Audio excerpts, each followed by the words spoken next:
السلام علیکم، آپ دیکھ رہے ہیں صدائے چنار ڈیجیٹل اور میں ہوں سید ذوالفقار بخاری۔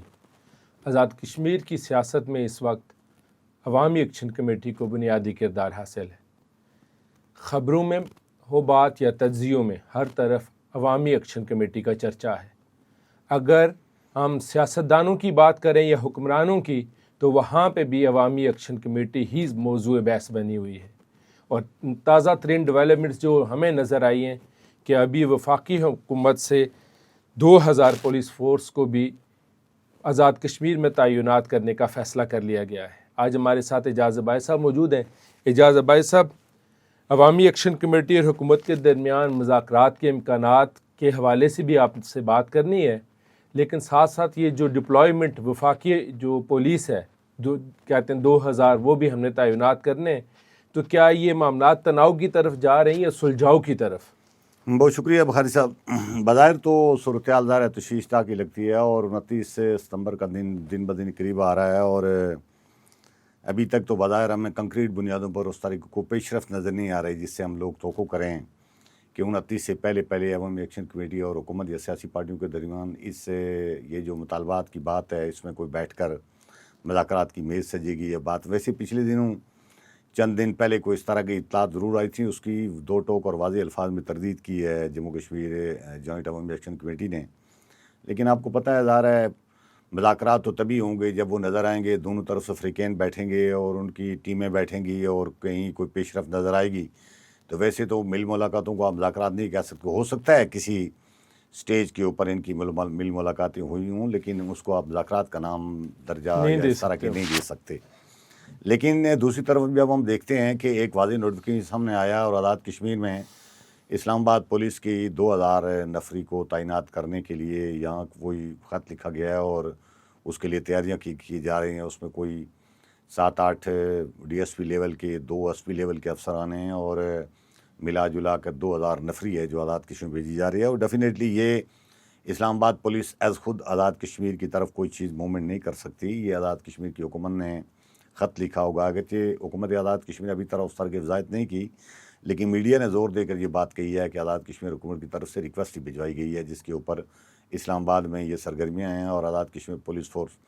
اب یہ تو ایک روٹین کی بات بھی ہے نا جی کہ آپ ظاہر ہے جب کوئی اس طرح کی صورتحال آتی ہے تو ایک صوبائی حکومت دوسری اپنی دوسری سسٹر صوبائی حکومتوں سے ظاہر ہے مدد طلب کرتی ہے، اور وہ آگے اگر ان کے پاس کوئی اپنی ہنگامی صورتحال نہ ہو تو نفری دے دی جاتی ہے۔ پچھلی بار بھی اس طرح ہوا تھا، لیکن میرا خیال یہ ہے کہ حکومتی لیول پر ظاہر ہے وہ اپنی مینجمنٹ جو یا وہ میجرمنٹ جو کچھ کر رہے ہیں ان کو تو کرنا بھی چاہیے۔ ظاہر ہے آزاد کشمیر میں ایک ایسا موو کریٹ ہوا ہے، آزاد کشمیر ایسا ماحول پیدا ہوا ہے کہ بمبر سے لے کر مظفر آباد تاؤبٹ تک نیلم تک سارے لوگ تقریباً بہت بڑی تعداد میں لوگ لاک ڈاؤن کی طرف جانے والے ہیں، اور باہر بھی نکلیں گے تو اتنے بڑی نفری کو، اتنے بڑے لوگوں کو اتنی بڑی تعداد میں ایک بہت جلوس اور ایک لانگ مارچ کو کنٹرول کرنے کے لیے یا ان کو ہی امن و امان دینے کے لیے بھی پولیس فورس کی ضرورت ہوتی ہے۔ آزاد کشمیر کی اپنی کوئی 10,000 پولیس فورس ہے، اس میں ظاہر ہے آپ کو پتہ ہے 3-4-5 ہزار کہیں اور مخصوص ڈیوٹی پر لگے ہوئے ہیں، اور پیچھے جو لوگوں کے لیے فیلڈ میں جو نفری بچتی ہے 5-4 ہزار کی ہے، اور 5-4 ہزار سے اتنے بڑے موب کو کنٹرول کرنا مشکل ہوتا ہے۔ ویسے تو 10,000 بھی نہیں کر سکتی، اور یہ اسلام آباد کی منگوائی جانے والی 2000 اضافی فورس ہے یہ بھی نہیں کر سکتی۔ آزاد کشمیر میں پچھلی بار ظاہر بڑا پرامن مظاہرے ہوئے تھے، اور اس بار بھی یقین یہی ہے کہ پرامن ہی ہوں گے، لیکن آپ کو پتہ ہے جب لوگ گھروں سے باہر نکلتے ہیں تو اس میں کچھ ایسے عناصر ہو سکتے ہیں بیچ میں جو حالات خراب کر دیں، جو گڑبڑ کر دیں، جو توڑ پھوڑ کر دیں، جو لڑائی کی کیفیت پیدا کر دیں۔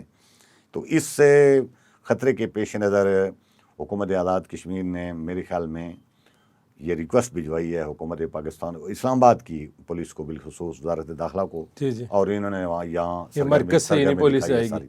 لیکن بخاری صاحب جو تشویشناک بات یہ ہے وہ یہ ہے کہ آزاد کشمیر میں یہ تو چلو حکومتی انتظامات ہوتے ہیں، یہ تو ظاہر ہے ان کو کرنے پڑیں گے، ظاہر ہے وہ کرنا بھی چاہیے، لیکن مذاکرات کیوں نہیں ہو رہے؟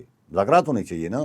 ضروری بات جو ہے مذاکرات کی ہے۔ اصولی بات یہ ہے کہ ایک حکومت بیٹھی ہوئی ہے جو جمہوری تسلسل چلتا ہے آزاد کشمیر میں، کوئی امریت ہے نہیں، وہاں ہر حلقے کا منتخب ممبر اسمبلی بیٹھا ہوا ہے، لیکن افسوسناک صورتحال یہ ہے کہ ان ممبران اسمبلی نے، ان وزراء نے اپنی عوام کی ان مطالبات کی حمایت میں کھڑے ہو کر ثالثی کا کوئی راستہ نکالنے کے بجائے وہ فریق بن کر سامنے آ گئے ہیں، اپنے وہ مفادات اپنے وہ ایلیٹ کا اور اشرافیہ کی وہ جو مرات اور وہ اس طرح کی چیزیں جس سے چونکہ اس سے یہ سارے مستفید ہو رہے ہیں، تو یہ بالکل اپنے ووٹروں کے آمنے سامنے اس طرح آ کر کھڑے ہو گئے ہیں، یعنی لڑائی والی کیفیت پیرالل کھڑے ہو گئے ہیں۔ اب میں سمجھتا ہوں کہ عموماً اکثر معاشرے میں یہ ہوتا ہے کہ کچھ طبقات جو آپس میں لڑ پڑتے ہیں۔ ایک اور بات ہے کہ سردار عتیق صاحب اتنے بڑے وہ سیاسی شخصیت ہیں، سابق وزیر اعظم ہیں، بڑے خانوادے سے ان کا تعلق ہے، وہ اگر پاس بٹھا کے وہ جو علامہ صاحب کون ہیں کہ جو وہ فتویٰ جاری کر رہے ہیں، تو اس طرح تو حالات خراب ہوں گے۔ یہ دیکھیں نا، ظاہر ہے علماء کو میں سمجھتا ہوں کہ اس طرح کی چیزوں میں یہ حکومتوں کے اور طاقت کی حمایت میں فتوی جاری کرنے کے بجائے لوگوں کی حمایت میں فتوی جاری کرنی چاہیے۔ وہ یہ بھی تو مشورہ دے سکتے تھے، وہ جو اہل حدیث کے وہ جو ان کی سیاسی پارٹی ہے، ان کے وہ صدر ہیں باغ کے ہیں، وہ ان کے والد بڑے آدمی تھے، مولوی انور رکن الدین صاحب تھے، وہ پچھلے عرصے میں فوت ہو گئے تھے، ان کے بڑے بیٹے ہیں یہ جو جمعیت اہل حدیث آزاد کشمیر کے صدر ہیں۔ اب ان کو عوام کی بات کرنے کی بجائے وہ تو حکمرانوں کی وہ بات حمایت میں بات کرتے ہیں، اور یہ عجیب و غریب بات ہے۔ بالادست طبقات کی بات آپ کرتے ہیں لوگوں کی مخالفت میں۔ مجھے یہی بلکہ سوشل میڈیا پہ جہاز صاحب یہ بات ہو رہی کہ یزید کے دور میں بھی علماء سو ایسے ہی فتوے دیتے تھے، یعنی عام بندے کے یہ الفاظ و جذبات اس کے مقابلے میں آگے۔ ان علماء کو جو لوگوں کے ساتھ جن کا صبح و شام اٹھنا بیٹھنا ہے، لوگ ان کی حمایت کرتے ہیں، لوگ ان کی عقیدت رکھتے ہیں، ان کے مسلک کے ساتھ جڑے ہوئے ہیں، آپ ان کی مخالفت فتوے دے رہے ہیں حکومتوں کی حمایت میں۔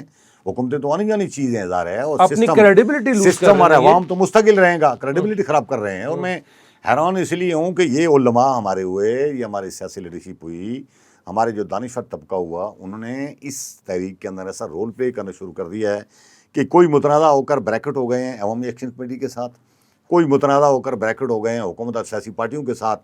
اب درمیان میں غیر جانبدار بندہ پوری آزاد کشمیر میں اس وقت کوئی مل ہی نہیں رہا کہ جو ان دونوں گروپوں کے درمیان ثالثی کروا سکے، یعنی کریڈیبلٹی نہیں کسی نے اپنی چھوڑی۔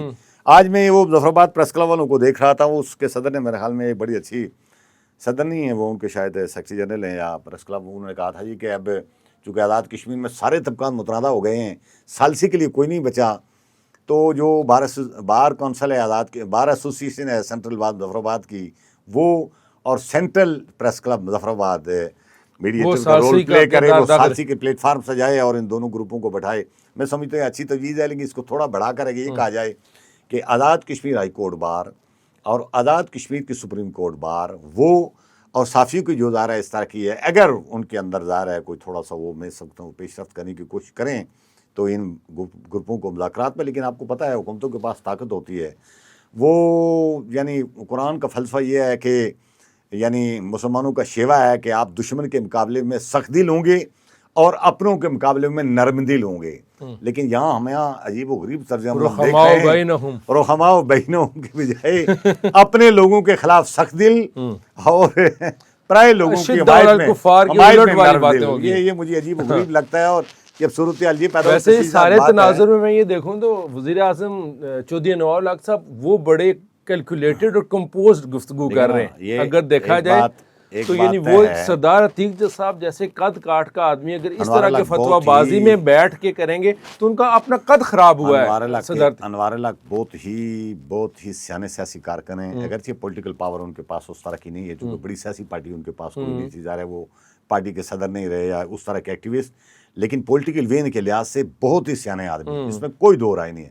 ایک تو وہ شفاف آدمی ہے، دشمن بھی مخالفین بھی اس پر کم از کم انوار الحق صاحب کو یہ لگاتے ہیں کہ مالی بدعنوانی بالکل نہیں لگا، یہ کریڈٹ جاتا ہے ان کو۔ اور دوسری یہ ہے کہ پولیٹیکل وین ان کا اچھا ہے، انہوں نے کمال سے وین کا مظاہرہ کر کے یہ جو دو سیاسی پارٹیاں پچھلی بار اس حکومت اور عوامی ایکشن کمیٹی کے درمیان جو مذاکرات ہوئے تھے، بجلی اور آٹا سستا ہوا تھا، پیپلز پارٹی اپنی جگہ کلیم کر رہی ہے جی آصف زرداری صاحب نے سستا کروایا ہے، نون لیگ اپنی جگہ کر رہی ہے، فاروق قادر صاحب کہہ رہی ہے ہماری نون لیگ اپنی جگہ کر رہی ہے جی، حکومت پاکستان جہاں ہماری حکومت بیٹھی ہوئی ہے انہوں نے کروایا ہے، تو اس کا مطلب یہ آزاد کشمیر کی حکومت جو انوار الحق صاحب کی قیادت میں ہے، پھر اس کے لیے کیا کریڈٹ بچا ہے؟ اس لیے انہوں نے اس بار پوری کمال حکمت عملی کے ساتھ ہے ان دونوں سیاسی پارٹیوں کے لیے ایسا ماحول پیدا کر دیا ہے. میں یہ کہہ رہا ہوں بڑا محتاط کھیل رہے ہیں. یہ اب کریڈٹ کا دعویٰ نہیں کر سکیں گے. لوگ ان کے ساتھ کھڑے ہوں گے تو کریڈٹ ہوگا جی. بہت محتاط ان دونوں پارٹیوں کو فرق کر دیا لوگوں نے, اپنے کارکنوں کو فرق کر دیا. وزیر اعظم آزاد کشمیر بہت محتاط کھیل رہے ہیں, بہت اچھا کھیل رہے ہیں. میں کہتا ہوں بہت شاندار, بہت شاندار ایسے کھیلے ہیں کہ کل آنے والے وقت میں جو سیاسی پارٹیاں سیاست کریں گے اور کریڈٹ لینے کے چکروں میں ہوں گی نا, لوگ ان کو کوئی کریڈٹ نہیں دیں گے. بالکل پچھلی بار کی طرح دعویٰ بھی نہیں کر سکتے. عوامی ایکشن کمیٹی کے مطالبات سامنے آئے, ان کا پورے آزاد کشمیر میں اس وقت ان کا طوطی بول رہا ہے, اگر ہم کہیں تو غلط نہیں ہوگا. جی ویسا ہی ہے. جو 89 کے جو مہاجرین ہیں 1989 والے 89 والے مہاجرین نے, انہوں نے بھی اپنے کو مطالبات رکھ دیے اور انہوں نے مظفرآباد میں بڑا مظاہرہ کر دیا. بڑا مظاہرہ, تو اس میں اچھی خاصی تعداد تھی. تو کیا یہ ایک نیا پنڈورا باکس کھلنے جا رہا ہے آزاد کشمیر کی سیاست میں؟ میری رائے یہ ہے کہ بالکل ان کی جائز مطالبات ہیں, ان پر غور کیا جانا چاہیے. وہ آزاد کشمیر کے اندر مہاجر کیمپوں میں بہت ہی افسوسناک اور بہت ہی قسم پرس کی زندگی بسر کر رہے ہیں. آپ یقین کریں چھوٹے چھوٹے گھروں کے لیے ان کو پلاٹ وہ بھی الاٹ نہیں ہیں. کئی لوگوں نے توسیع کر کے وہاں جگہ بنانے کی کوشش کی, ان کے خلاف بھی کارروائیاں کرتے ہیں. اور میں سمجھتا ہوں کہ چلو ایک ان کو سولو ضرور ہو گئی تھی جب وہ آ گئے تھے 89 والے مہاجرین.